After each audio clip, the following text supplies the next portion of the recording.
ہمارے بہت ہی پیارے دوست اور ہمارے شہر جھنڈو کے بہت ہی مشہور ڈاکٹر فزیشین آج کل سعودی عرب میں ہیں.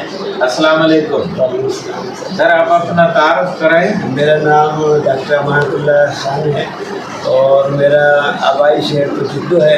یہ جھنڈو ہے کہاں پہ؟ ہمارے سننے والوں کو بتائیں. جھنڈو ہے اپنا یہاں سے ڈسٹرکٹ بدین کے اندر، ڈسٹرکٹ تھرپال کا بالکل خاص میں پہلے ڈسٹرکٹ